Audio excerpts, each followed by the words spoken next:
রইতো না।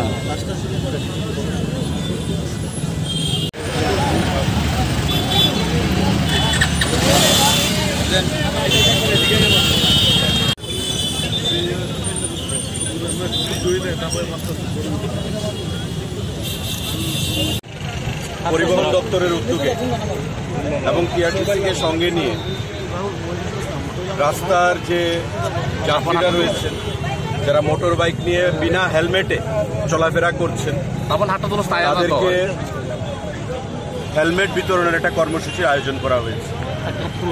কারণ আপনারা জানেন যে আমাদের রাজ্যে প্রতি বছর মোটর অ্যাক্সিডেন্টে, রোড অ্যাক্সিডেন্টে অনেক লোক অকালে তাদেরকে চলে যেতে হচ্ছে, বিশেষ করে মাথায় আঘাত নিয়ে।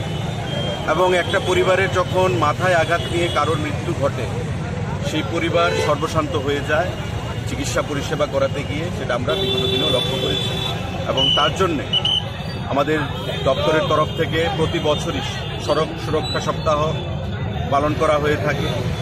প্রায় 700 থেকে 750 মোটর বাইক অ্যাক্সিডেন্ট বা যানবাহন অ্যাক্সিডেন্ট ত্রিপুরা রাজ্যে প্রতি বছর ঘটে, যার মধ্যে প্রায় 200 থেকে 250 ফ্যাটাল অ্যাক্সিডেন্ট হয় এবং তাদের মৃত্যু ঘটে। এটা বিশাল সংখ্যা।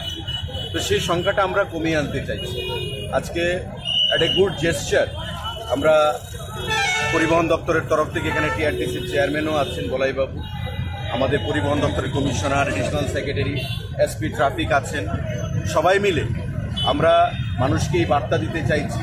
বিনামূল্যে আমরা এখানে কিছু হেলমেট ডিস্ট্রিবিউটও করেছি এবং আগামী দিনেও আমরা আগরতলা শহরের বিভিন্ন জায়গায় দাঁড়িয়ে এভাবে বিনামূল্যে হেলমেট ডিস্ট্রিবিউট করব, জাস্ট সিম্বলিক হিসাবে মানুষকে বার্তা দেওয়ার জন্যে যে হেলমেট পরিধান করাটা কতটুকু প্রয়োজনীয়। এবং আগামী দিনে এই হেলমেট পরিধানের মাধ্যমে আমি আমার নিজেকে শুধু বাঁচাতে পারবো না অ্যাক্সিডেন্ট থেকে, আমি আমার পরিবারকে বাঁচাতে পারবো এবং অন্যকেও হেলমেট পরিধান করার জন্য উদ্বুদ্ধ করতে পারবো, উৎসাহ যোগাতে পারবো। আজকে এই উদ্দেশ্য নিয়ে আমাদের এই কর্মসূচি আজকে পালন করা হচ্ছে। আপনারা দেখতে পাচ্ছেন, আমরা রাস্তার মধ্যে দেখলাম যে একটা বিশাল সংখ্যায় মানুষ হেলমেট ছাড়া আসছে মোটর বাইক নিয়ে। এটা ফ্যাশন হতে পারে, এটা সচেতনতার অভাব হতে পারে, অনেক কিছুই হতে পারে। আজকে তার থেকে বেরিয়ে এসে যাতে আগামী দিনে হেলমেট পরিধান করে সে পরিবার থেকে বের হয়, ঘর থেকে বের হয়, এটা আগরতলা শহরে হোক বা শহরের বাইরে হোক, তার জন্য এই বার্তা দেওয়ার জন্য আমরা আজকে পরিবহন দপ্তর থেকে টিআরটিসিকে সঙ্গে নিয়ে আমরা এই হেলমেট বিতরণ কর্মসূচি আয়োজন করছি।